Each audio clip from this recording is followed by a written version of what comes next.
I finally got to see Ready or Not 2, Here I Come.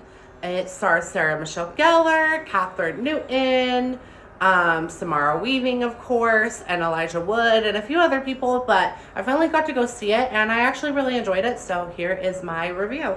The movie picks up right where the last one ends, which is pretty cool. Halloween 1 and 2 did that, so that's just kind of like another example of a series that's done the continuation.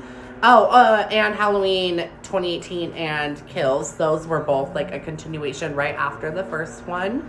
So maybe that's a little nod to that, but we're introduced to Ursula and Titan, which are brother and sister. They're twins. They're wanting the high seat. They want to be the most powerful family, and they're trying to take it over from their dad. Their dad is kind of like not agreeing with their choices, I believe, and so then they end up suffocating him, which is pretty graphic, and the brother takes it to a whole other level, and it was intense to watch. Like, it was, for some reason, when those scenes happen, a scene like that kind of similar happened in Jurassic World, Fallen Kingdom, and it's just hard to watch, so that was like a good little horror element where it like put you in a discomfort state.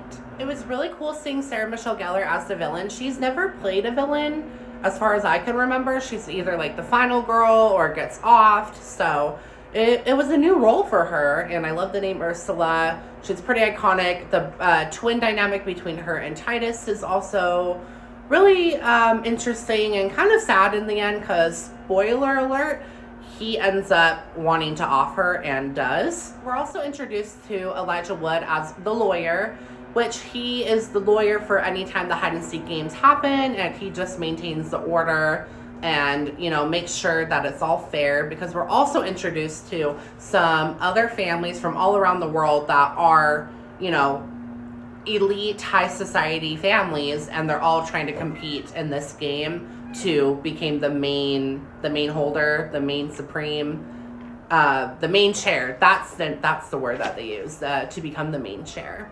The Arab couple was my favorite. The main brother goes in, he gets offed by Grace or Faith, I can't remember. And then the one brother that's left, he's a little baby, and he's like, oh, my wife, I'm gonna put my wife in, and then she ends up screwing him over and just leaving, and then since he signed it over, she got everything, but there's nothing saying that she had to compete. She could just run off if she wanted to, and that's what she does. She gets in a car and like runs through the gate that they're all trying to escape from, and it was just iconic, and I love it, and I just think it was such a fun play on like the just like the typical way that men might treat women, and I thought it was cool that she got her own way back. So Grace finds a loophole where she marries someone. Again, she technically is a part of the elites and doesn't have to be hunted anymore. And so when they're almost down to the wire, her sister got brutally attacked. She's been attacked. They're barely surviving. She's like, no, I'll marry you, Titus, and then, you know, I'm safe from the games, which is true, but then you have to participate in the elites forever if you marry into it, technically. So yeah, they're gonna get married, and before that happens, Ursula goes and talks to Faith. No, talks to Grace. I'm so sorry. I'm not gonna edit all that out. But yeah, she talks to Grace about how she doesn't trust her brother, and that he is scary and powerful and would do anything.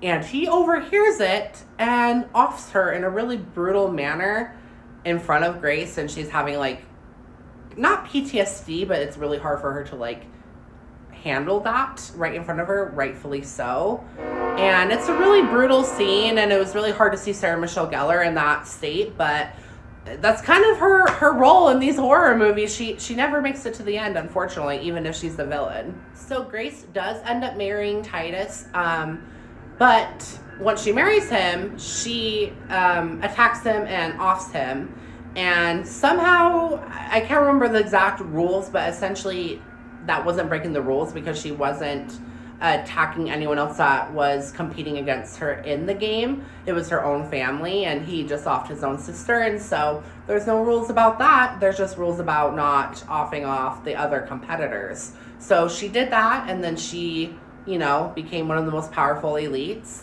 or the most powerful elite, because she had the seat essentially. And her and her sister got to go. Elijah Wood's character was like, "You're free to go. You have all the power. If you want to walk away, you can." And that was her order, was just walking away. And yeah, that's kind of how the movie ends. And Faith and Grace get to, build their sister relationship, which I thought was also a cool dynamic. You learn more about like their foster care childhood and why they were estranged for so long, and her sister was her emergency contact at the hospital, and that's how they come together. So it just was a full circle moment with the sister storyline, and I really enjoyed it. And the movie was really, really funny in my opinion. My friend and I were like laughing like crazy. So I saw mixed reviews of this movie, but I like the original better, of course, because it was just super original for its time in 2019. But this one I still give like a 7, like a 7 or 8 out of 10. Like, I still really enjoyed this film. So yeah, comment below what you guys thought about it, if you've seen it already. Funny, some good horror elements, some suspenseful elements, good story building between the sisters. So I really can't complain. I had a great theater experience.